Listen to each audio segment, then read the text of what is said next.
കാപ്പിപ്പെട്ടി, കല്ലുണ്ണി, വെരുക്, മെരു എന്നൊക്കെ പേരുള്ള ഈ കക്ഷിയും കോപ്പി ലുവാക്കും തമ്മിൽ എന്ത് ബന്ധമെന്നോ? ലോകമെമ്പാടുമുള്ള കാപ്പിപ്പൊടി നിർമ്മാതാക്കളുടെ ഏറ്റവും പ്രിയപ്പെട്ട ആളാണ് വെരുക്.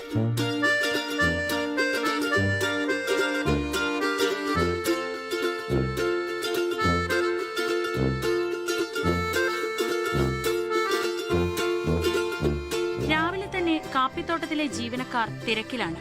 തലേന്ന് രാത്രി വെരുകുകൾ കാഷ്ടിച്ച സ്ഥലവും തേടി നടക്കുകയാണിവർ. ശ്രദ്ധയോടെ പെറുക്കിയെടുത്ത് കൊണ്ടുപോകുന്ന ഈ കാഷ്ടത്തിലാണ് കോപ്പി ലുവാക്കിന്റെ അസംസ്കൃത വസ്തുവായ കാപ്പിക്കുരുക്കൾ ഉള്ളത്. ഏറ്റവും നല്ല കാപ്പിക്കുരുക്കൾ മാത്രമേ വെരുകുകൾ കഴിക്കാറുള്ളൂ. ദഹിക്കാത്ത കാപ്പിക്കുരുക്കൾ അവ വിസർജ്യത്തിലൂടെ പുറന്തള്ളും.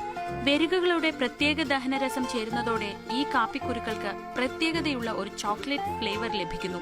ഈ ഫ്ലേവറാണ് ലോകമെമ്പാടുമുള്ള കാപ്പി പ്രേമികൾ എന്ത് വില കൊടുത്തും കോപ്പി ലുവാക്ക് ആസ്വദിക്കുന്നതിന്റെ കാരണം. ഇതുവരെ ഇന്തോനേഷ്യയിൽ മാത്രം നിർമ്മിച്ചിരുന്ന കോപ്പി ലുവാക്ക് കാരിബെക്ക് എന്ന പേരിൽ ഇന്ത്യയിലും ഉൽപ്പാദിപ്പിച്ചു തുടങ്ങിയിട്ടുണ്ട്. ഇത്രയും സ്പെഷ്യലായ കാപ്പിപ്പൊടിക്ക് കിലോഗ്രാമിന് 15,000 രൂപയോളമാണ് ഇന്ത്യയിലെ വില.